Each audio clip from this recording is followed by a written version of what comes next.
A home located at 319 South Church Street in Adams, Tennessee is a total loss Wednesday evening. According to Adams Fire Chief Ray Brown, flames were already coming through the roof when crews arrived. Ray also thought that the home probably had tongue and groove ceilings, which means that it's very difficult for fire crews to get at a fire that gets above the ceiling. This is an older home in Adams. We weren't able to get a handle on exactly how old it was, but the owner, who's had the property for about 15 years, Frank Davenport, was on hand.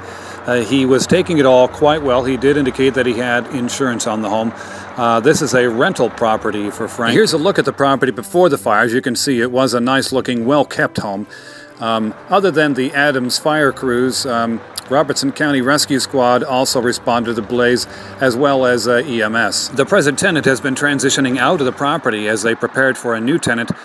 We don't know how much of their property was still behind, but I know that it's been a few days since they started moving some of their things out, so let's hope that they didn't lose a lot of their property. But the key thing, of course, is that nobody was injured in this fire. We believe it was the keen eye of a neighbor who noticed a blaze and called 911.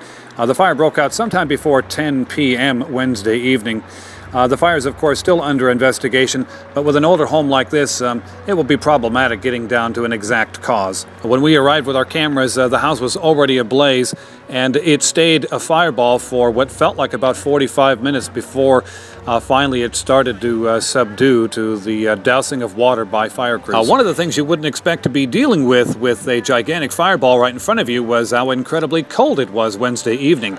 People were hanging out in their cars. I did see one guy in shorts, strangely enough, but most people were certainly shivering. In fact, I had a little trouble with one of my cameras, and I had to use a special heater in order to keep it from shutting down. A lot of times with these home fires, the culprit is a portable heater, people using the wrong extension cord or getting the heater too close to something. But in this case, since the tenant was transitioning out of the property, a portable heater is probably not likely to be the cause.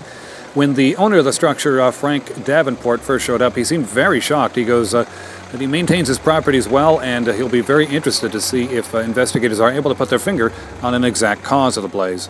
We'll keep our ear on this one for you. If investigators do put their finger on a cause, we'll be sure to let you know.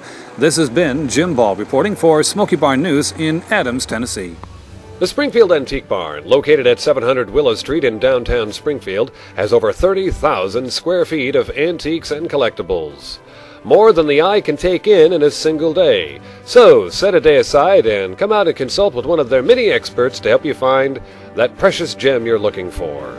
Only 20 minutes from Nashville, they're easy to find in downtown Springfield. Come on by, you'll be glad you did.